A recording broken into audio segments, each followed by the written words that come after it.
Welcome, everyone, to Catholic Sunday Scriptures in Context.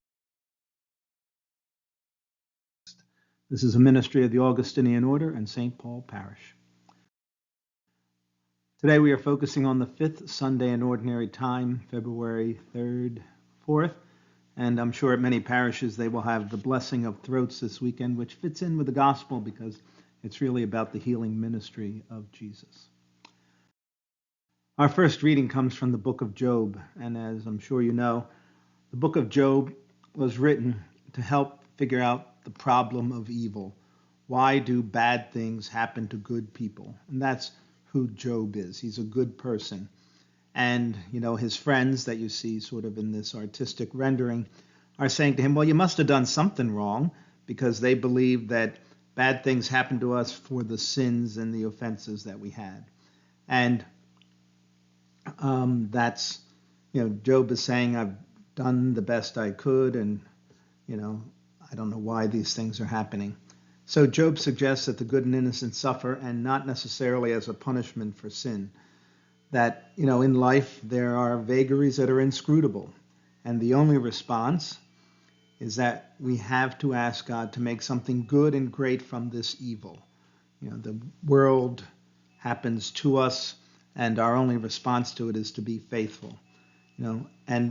What's important here is that suffering was part of the life of Jesus.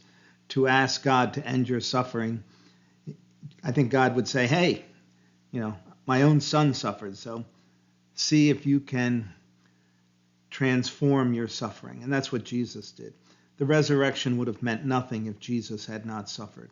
And it's because God can make something good and great from evil, from the prejudices of the leaders of the Jewish people, from the ignorance of the Romans, from the hate of the crowds.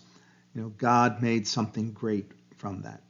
And so in this reading, we see, is not man's life on earth a drudgery? What we don't have here is we don't have the responses of the friends of Job. This is a little bit taken out of context. And Job comes to realize there's a possibility I shall not see happiness again. But he does not stop believing in God, even though he feels a sense of hopelessness at this point.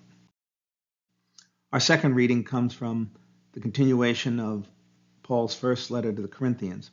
And in this part here, and we're missing the part right before this, the Corinthians are questioning whether Paul is truly an apostle. And that's because the others who have come to Corinth and have preached the Christian message accepted payment from the Corinthians. It was common practice that you would support the missionaries, whether this was of the Christian faith or other religions, that they earned their keep by people donating money to support them. And Paul would not accept any money from the Corinthians. He wanted to earn his keep. He stayed there for a couple of years, made tents, and he earned his living by using his hands. And, they are saying, if he's not accepting payment, maybe he's not an apostle. And Paul says he's free to make that choice. And the other thing that Paul realizes is that sometimes people shy away from speaking the truth of the gospel because they're afraid of losing the financial support of someone. And the gospel cannot be compromised for the means of money or for your well-being. The gospel must be proclaimed at whatever cost. And so Paul would do whatever it took to bring people to God. For Paul, preaching the gospel is a vocation, not an occupation. So here, I offer the gospel free of charge, and it's my right to do so. And he talks about he would do anything to proclaim the gospel of God. And lastly, our gospel today is continuation of the first chapter of Mark. So, 2 Sundays ago, Jesus called the apostles in the first verses of chapter 1. The second was last week. He healed a person in the synagogue. And now he leaves the synagogue and walks to Peter's house where his mother-in-law is. And Jesus frees Peter's mother from the fever, much like he freed the person that was in possession of a demon. And The word here that we have here in the English translation is helped her up, but the actual verb here is the same one that Mark uses for resurrection, raised her up. And this is an allusion to what's going to happen in the ministry of Jesus. And her response to being healed is that she serves. And that's an example for all Christians. It's important in this passage that Mark says that Jesus' ministry was not just about healing, but it's also about developing his relationship with the Father. And he makes it clear that Jesus goes to a deserted place to pray. There was no desert, like the sandy kind, around Capharnaum, but there were places in the hills around there where Jesus could go and be alone. And when Peter finds him, he says, everyone is looking for you.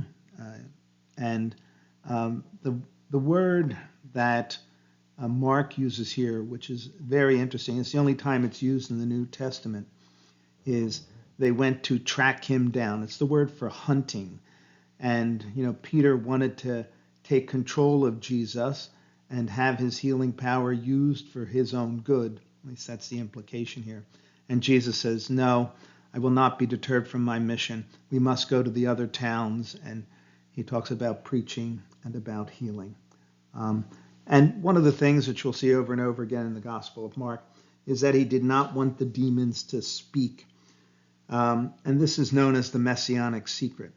We're not really sure why. One of the theories is that the demons, when they spoke about him as the Son of God, would only focus on the healing part of it. And his mission was so much more. It is the gospel message of reconciliation, of love of your neighbor.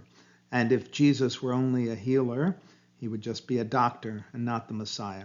The complete message of the Messiah is both healing and preaching and praying. And so here you have, in Mark's gospel, you'll see the word immediately. That's immediately the apostles left their father and followed Jesus. And everything seems to happen for Mark immediately. Here's the word help her up, which we just spoke about, saying raise her up. And that fever left her. She was no longer in possession, being possessed by the fever. So it's almost similar to the expelling of the demons in the previous story. And here, at nighttime, the people came to Peter's house. And the street in front of Peter's house, if you look at the archaeology there in Capharnaum, was no longer than the width of a church aisle. And, people were crowded there to try to take their sick to Jesus to have him heal them. Eventually, he got to bed and he went up early and he went to a deserted place where he prayed. And you see that word there, which I forgot to highlight. He pursued him. The word pursue is that one that really is like the hunting word, to try to track him down. And Peter tells him, everyone is looking for you. And Jesus does not give in to the popularity, but stays faithful to his mission. Please pray for peace in Ukraine and in the Middle East. And if you think this is helpful to someone, please pass it on. Thank you very much.